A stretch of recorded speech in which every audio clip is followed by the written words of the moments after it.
Hi, I'm Malcolm Mitchell. I was the part owner with Malcolm's Take Note. My name is Christine Mitchell, and we had the Bookshop stationers in Moringa Bay for 35 years and enjoyed every minute of it. When we heard the weather report coming through, we were in the middle of packing back to school, and as we packed for 2 schools, we had school stationery everywhere.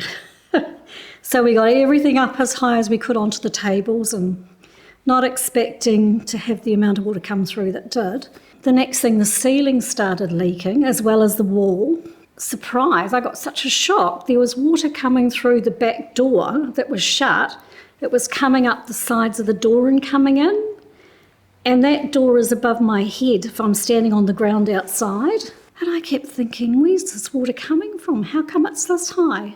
It just amazed me how the water came in and sort of curled around into every little room, every place it could go to, it went into. And it settled probably at the most about 1 metre off the floor, I'd say. So I'd been to the supermarket, got the rug doctor and started sucking up the water. And Christine said, why don't you go around and see if you can get another one? One's not going to do this. So I walked around, looked at Woolworths and thought, I'm not going in there, because they were actually carrying an elderly lady out to her car, which was filling up. She couldn't have even got into her car. There was food floating out of the supermarket. That's what we got down the and back. People were grabbing old trolleys and throwing the food into the trolleys. When we arrived the very next day, all morning people kept turning up to help.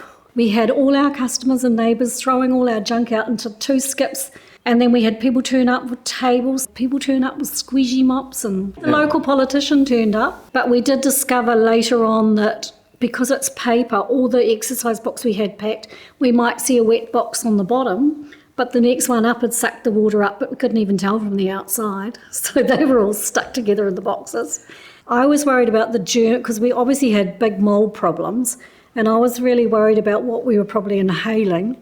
And we couldn't get anyone to come around and do like a chem dry or to spray the whole shop so it was clean, but we decided to open after 2 weeks. The big issue was the insurance company wouldn't insure us for flooding unless we took a really big excess, and it just wasn't worth it. And I said, would you change your mind in the future? And we were told, well, if the building was brought up to standard, they'd re-look at it in a couple of years' time. Well, I was in my 70s. How long do you wait? We'd already waited 2 years, just hanging on to be repaired.